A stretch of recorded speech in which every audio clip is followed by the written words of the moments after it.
வணக்கம் ஃப்ரெண்ட்ஸ். இன்னைக்கு நம்ம பார்த்தீங்கன்னா ஒரு சூப்பரான சோயா 65 எப்படி செய்யலாம்னு பார்க்கலாங்க. அதாவது மீல் மேக்கர்னு சொல்லுவாங்க.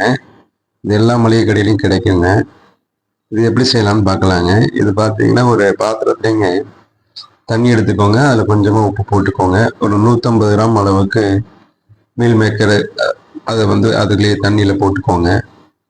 போட்டு கொடுத்து மூடி நல்லா கொதிக்க விடுங்க. நல்லா ஒரு 10 நிமிஷம் கொதிச்சதுக்கப்புறம் அந்த சோயா வந்து ஒரு கரண்டி வச்சு இந்த மாதிரி தண்ணியெல்லாம் வடித்து அதை எடுத்து ஒரு தட்டில் ஒரு பாத்திரத்தில் மாற்றிக்கோங்க.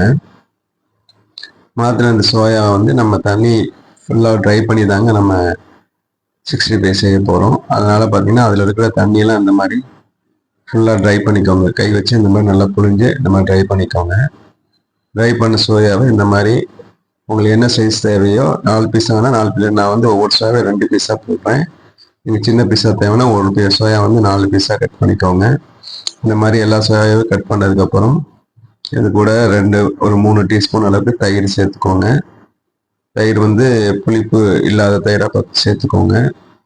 இது கூடவே அப்புறம் ஜிஞ்சர் கார்லிக் பேஸ்ட்டு ஒரு 2 டீஸ்பூன் அளவுக்கு சேர்த்துக்கோங்க. உப்பு கொஞ்சம் தேவையான அளவு சேர்த்துக்கோங்க. ஏன்னா சோயா ஆல்ரெடி உப்பு போட்டுக்கிறோம், அதனால் சும்மா கொஞ்சமாக சேர்த்துக்கோங்க. மிளகாய் தூள் பார்த்தீங்கன்னா ஒரு 1.5 டீஸ்பூன்லேருந்து 2 டீஸ்பூன் போட்டுக்கோங்க. கொஞ்சம் காரமாக இருந்தால் தானே அதோட டேஸ்ட் நல்லாயிருக்கும்.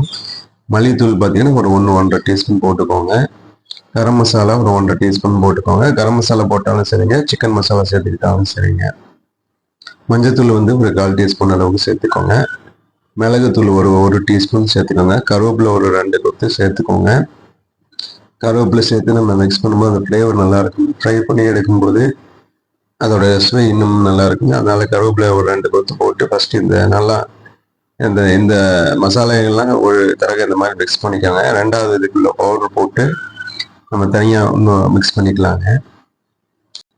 தட்டு மூடி போட்டு ஒரு 15 நிமிஷத்துக்கு அப்படியே ரெஸ்ட் கொடுத்துருங்க.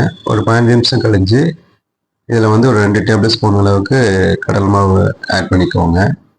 கடலை மாவு ஆட் பண்ணதுக்கப்புறம் இது கூடவே வந்து அடுத்ததாக பார்த்தீங்கன்னா அரிசி மாவு ஒரு டேபிள் ஸ்பூன் அளவுக்கு ஆட் பண்ணிக்கோங்க. இப்போ வந்து கார்ன்ஃப்ளவர் மாவு ஒரு டேபிள் ஸ்பூன் ஆட் பண்ணிக்கோங்க. மைதா மாவு ஒரு டேபிள் ஸ்பூன் அளவுக்கு ஆட் பண்ணிக்கோங்க. ஆட் பண்ணி இதெல்லாம் வந்து நல்லா மிக்ஸ் பண்ணிக்கோங்க. நம்ம ஃபஸ்ட்டு எதுக்கு மசாலா ஆட் பண்ணி கொஞ்சம் டைம் கொடுத்து மாவு ஆட் பண்ணோம்னா அந்த சோயாவில் வந்து அப்போ தாங்க அந்த மசாலா தண்ணி வந்து நல்லா பிடிக்கும். அதுக்காக வந்து ஃபஸ்ட் மசாலா ஆட் பண்ணும்போது அதோட ஃப்ளேவரும் நம்ம சாப்பிடும்போது நல்லா தெரியுங்க.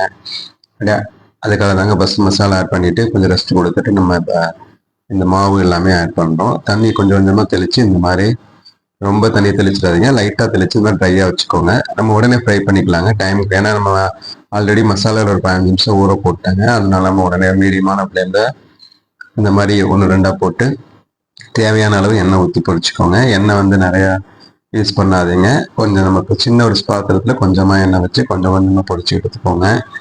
ஏன்னா நம்ம அடுத்து நம்ம அந்த எண்ணெயை வேறு எதுக்கு நம்ம யூஸ் பண்ணாம மசாலா தனவா அந்த ஸ்மெல் அடிக்குங்க. இந்த மாதிரி பொரிக்கிறது மட்டும் யூஸ் பண்ண முடியுங்க. அதனால தான் சொல்கிறேங்க. இந்த மாதிரி மீடியம் ஃப்ளேமில் இந்த மாதிரி ஒரு 5 நிமிஷம் 10 நிமிஷம் இந்த மாதிரி திருப்பி போட்டு குக் பண்ணி எடுத்தீங்கன்னா ஒரு சூப்பரான ஒரு சோயா 65 தயாராகிடுச்சுங்க. நம்ம சிக்கன் 65 காளான்லாம் சாப்பிட்ருக்கோங்க. இது வந்து சோயா 65 வந்து சுவை இன்னும் நல்லா இருக்குங்க. நம்ம கறி மட்டன் சாப்பிட்ற மாதிரியே இருக்குங்க. நீங்கள் கண்டிப்பாக ட்ரை பண்ணி பாருங்கள். ட்ரை பண்ணி எப்படி இருக்குன்னு சாப்பிட்டு பார்த்து நம்ம கமெண்ட் செக்ஷனில் கண்டிப்பாக சொல்லுங்கள் friends. Okay friends, thank you friends.